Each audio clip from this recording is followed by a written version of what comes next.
पश्चिम बंगाल में विधानसभा चुनाव से पहले कोलकाता दौरे पर पहुंचे केंद्रीय गृह मंत्री अमित शाह ने शनिवार को मुख्यमंत्री ममता बनर्जी की तृणमूल कांग्रेस की सरकार पर जमकर निशाना साधा।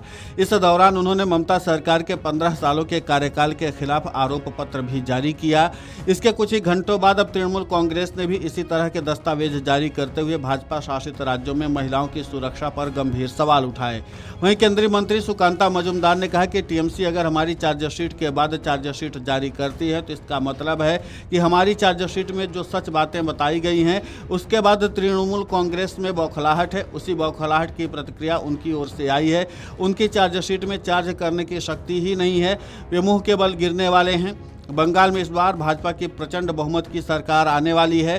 पराजित होने के बाद टीएमसी पार्टी का अस्तित्व ही नहीं रहेगा। इस पूरे मामले पर टीएमसी पर निशाना साधते हुए केंद्रीय मंत्री सुकांता मजूमदार ने और क्या कुछ कहा है, आप खुद सुनिए उन्हीं की जुबानी।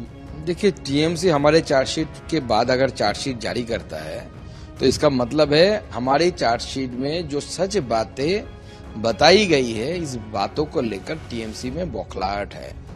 उसी बौखलाहट का ही एक्सप्रेशन आज टीएमसी की तरफ से आया है और उनका जो चार्जशीट है उसमें चार्ज ही नहीं है, उसमें चार्ज करने की पावर ही नहीं है, वो चलेगा ही नहीं, वो मुंह के बल गिरने वाला है। उसकी चार्जशीट पे के लिए बंगाल चुनाव के बाद यहाँ अपना चेहरा दिखा पाएंगे? चार्जशीट की बात तो छोड़ दीजिए, मुकदमा खत्म हो चुका है और पहले फैसला 4 मई को आने वाला है। देखिए, बंगाल में इस बार भारतीय जनता पार्टी की सरकार प्रचंड बहुमत के साथ आने वाली है। मोदी जी की सरकार यहाँ पे होने वाली है।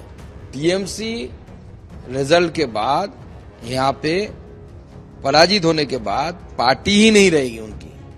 एक ऐसी पार्टी है जिसका ना आइडियोलॉजी है ना कुछ है, तो इसलिए टीएमसी नाम की कोई पार्टी आगे रहने वाली नहीं है। और अमित शाह जी सिर्फ आएंगे नहीं, शपथ में आएंगे, प्रधानमंत्री जी के साथ आएंगे और शपथ होगा पश्चिम बंगाल के नए मुख्यमंत्री का, भाजपा के मुख्यमंत्री का। वहीं केंद्रीय गृह मंत्री अमित शाह के प्रेस कॉन्फ्रेंस के कुछ ही घंटों बाद टीएमसी के वरिष्ठ नेता और पश्चिम बंगाल के शिक्षा मंत्री ब्रत्य बसु, सांसद महुआ मोइत्रा और सांसद कीर्ति आजाद ने संयुक्त प्रेस वार्ता कर महिलाओं की सुरक्षा पर टीएमसी सरकार की आलोचना करने के लिए केंद्रीय गृह मंत्री अमित शाह को निशाना बनाया। टीएमसी की लोकसभा सांसद महुआ मोइत्रा ने कहा कि अमित शाह महिलाओं की सुरक्षा की बात करते हैं, भाजपा शासित राज्यों में महिलाओं की सुरक्षा की क्या स्थिति है।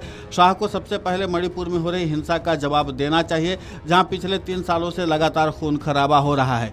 यानी कुल मिलाकर के कि जिस तरीके से केंद्रीय गृह मंत्री अमित शाह ने टीएमसी पर निशाना साधा और अपना आरोप पत्र जारी किया, उसके जवाब में फौरन टीएमसी ने भी अपना आरोप पत्र जारी करते हुए सीधे तौर पर केंद्रीय गृह मंत्री अमित शाह को अपने निशाने पर लिया और इसके बाद कई अहम मुद्दों पर भी टीएमसी की ओर से भाजपा को घेरा गया। अब देखना महत्वपूर्ण होगा कि जिस तरीके से केंद्रीय गृह मंत्री अमित शाह और उसके बाद केंद्रीय मंत्री सुकांता मजूमदार ने टीएमसी पर हमला बोला है, टीएमसी की ओर से इस पूरे मामले पर और क्या प्रतिक्रिया दी जाती है। हालांकि उम्मीद ये की जा रही है कि बहुत जल्द राज्य के मुख्यमंत्री ममता बनर्जी की ओर से इस पूरे मामले पर प्रतिक्रिया आएगी।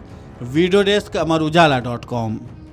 अगर आप ये वीडियो YouTube पर देख रहे हैं तो हमारे चैनल को सब्सक्राइब कर बेल आइकन दबाएं और Facebook पर देख रहे हैं तो हमारे पेज को लाइक करें।